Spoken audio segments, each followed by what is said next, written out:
Hey everybody, I'm Kate with Crate Insider, and you are? Steve Hendren Racing Engines. Great, and we're here this week to highlight a few more products here in the store and also to answer at least one tech question. And so let's go ahead and get started. Now, a product that we'd like to take a look at this week is the Daytona one. It is the PTRO 5W40, and the PTRO stands for Purpose Tuned Racing Oil. Now, Steve, I know you've worked with this oil quite a bit. Yes. And if you're going to tell me, like, out of all the oils out there for a crate engine, what's the number one oil that you recommend? Out of everything that we've tested to date, this is the best stuff on the market. Several reasons why. Number one, I know the owner of the company, and he uses the best base stock available in order to build his oils.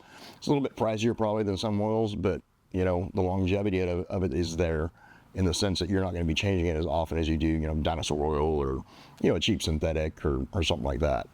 The other thing that this makes a difference on is like when we chassis dyno, and when we tested oils against this, most oils start breaking down power-wise around 200 degrees oil temperature. They just kind of fall off a cliff. Basically what that is because these are hydraulic lifter engines that we're dealing with, crate engines, as the oil temperature increases, the bleed down rate of the lifter increases. So you're losing lift, you're losing all sorts of stuff.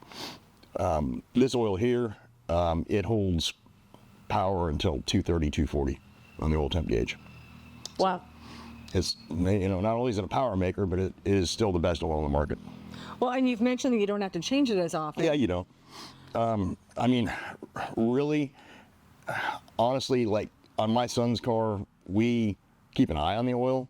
I mean, heck, I think year before last, when he was running his 525 a lot, we basically check, you know, pull the valve covers, check the oil hasn't changed color, continue to run it, change the filter, add one more quart back in the system, and it's good to go. So this would be suitable for a 602, a 604, and a 525. 525, correct. Great. So there you have it. If you're looking for the best oil possible for your crate engine, then the Daytona one, 5W40, it's a full synthetic, it's a great way to go. So a product to highlight here today is the AFCO Double Pass Radiator. Now, I thought this would be a great time to ask you, Steve, as an engine builder, how often do you suggest that guys replace the radiator? Yearly, I do. And then obviously clean your one out from the year before and, you know, throw it in the trailer as a backup. But me personally, like on my son's stuff, we replace the radiator every season.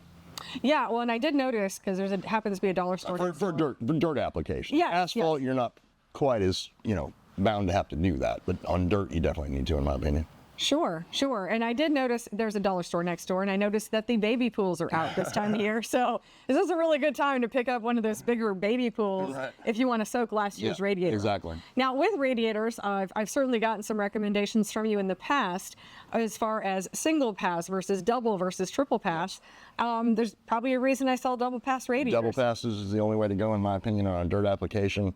I've had guys try to run triple passes, and they cannot keep their engine cool at all. So that's more of an asphalt type of radiator system, in my opinion.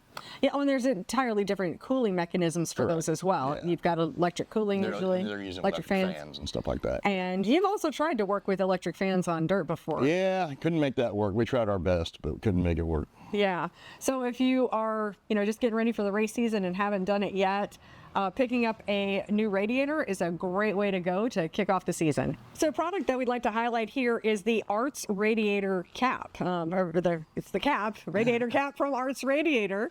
And Steve, I'm sure you know that it is really important to have a good quality radiator cap. Absolutely, yes. And this one is rated for between 28 and 31 pounds.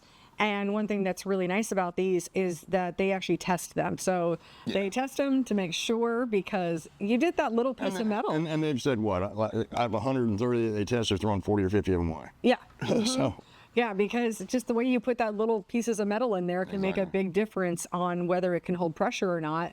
And that's just one of those problems you don't want to have at the track. Not at all. Two, all of a sudden you don't have the right, like there's just something is wrong and it's really hard to find. That's correct. A radiator cap. So just knowing that you can have a really good quality radiator cap is, you know, gives you that peace of mind. So the Arts Radiator Cap, available here at Crate Insider. In this product highlight, talking a little bit about the Willys throttle stop and return spring kit. Now, this is a product I brought into the store because it was your suggestion. Okay. So tell me a little bit about this and what are the advantages? Well, I mean, this is obviously on the primary side. It hooks the primary side. This is actually a return spring for the secondary side, for the secondary butterflies. Okay.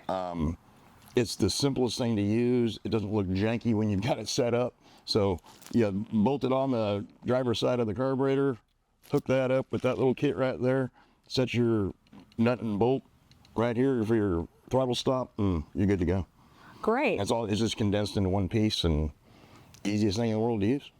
Yeah, and then I've seen you guys like be able to rev up the car by Yeah, this. of course, yeah. Yeah, which if you didn't have that on there, you would just have to use the pedal, right? Well, no, that's what. Yeah, I mean, the pedal's still going to there. Right. No, I understand that, but like if that's how you can Yeah, you just also grab the side. be Yeah, able to, grab the primary. which makes it really easy. Right. And I think it'd be pretty adaptable to. Well, we've got a version for 2-barrel carburetors and a version for 4-barrel carburetors, and so depending on what you've got there, and otherwise it's pretty universal. It is, yeah. So 100%. Yeah, it's a great piece. Great. A product to highlight here today is our bypass regulator from KSE. Now, I've recently done a video with our whole kit where it's connected with a fuel log and such, and gotten a number of different questions. So I thought this would be a perfect time to talk right here with an engine builder and ask some of these. So one of the questions I received was, when you're running a bypass regulator, what pressure should you set your fuel at? Well, this particular bypass regulator, this actually has a built-in bypass jet. Okay. So if you bolt this straight on, your idle fuel pressure is going to be quite low. What we do in what I do personally, like in our setups, is we actually plug that jet. Okay. Take that jet out and plug the hole. It's really easy to do. You just pop this plug out and do it. And then our idle pressure is what we are on the racetrack at all times. Okay. Now, if you don't do that, or if you don't want to do that, if you want the lower idle pressure, because you're on methanol, or even on the 85, some guys like to utilize that jet, the idle bypass. Then obviously you'd have to rev the engine up to set your top end pressure. But Okay. Generally on the 85, we set our stuff at 9 pounds usually, between 8 and 9 pounds. Race gas, you're usually down around 6 or 7, and then at methanol, you're up around 12, 13 pounds. Okay. Now, it seems like we got a lot of attention from Top folks. end fuel pressure. Sure. Seems like we got a lot of attention from some folks who are running, maybe some hot rods, so they would be streetcar applications. Streetcar applications, you don't need a bypass system. Okay. Well, not modern streetcars, Yeah, that's right. but like other ones. Yeah, like older ones and stuff like that. Even that, you really don't need it. Okay. But if they want to run it, then would you say anything about different? There honestly be no reason to run a bypass regulator on a streetcar. Okay. You can just run a deadhead regulator. And then another question on this would be, how do you feel about using a reducer fitting on the outside? A reducer fitting. So like these are dash 8 fittings that are on here. And if a person wanted to run a dash 6 line back to their fuel, for instance. You wouldn't want to run a dash 6 line back to your fuel cell. You want to run a dash 8. Okay. I mean, these are the kind of questions that I want to be able to answer, especially with an engine builder, and there are things that I wouldn't have known the answers to. Any other comments that you'd have about running a bypass regulator? Not really. I mean, they're simple to use. This is the one I prefer using. There's plenty out there that do the same thing and function the same way, but this is the one I prefer. Cool deal.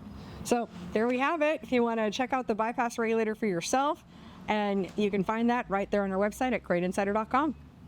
So there you have it for this week.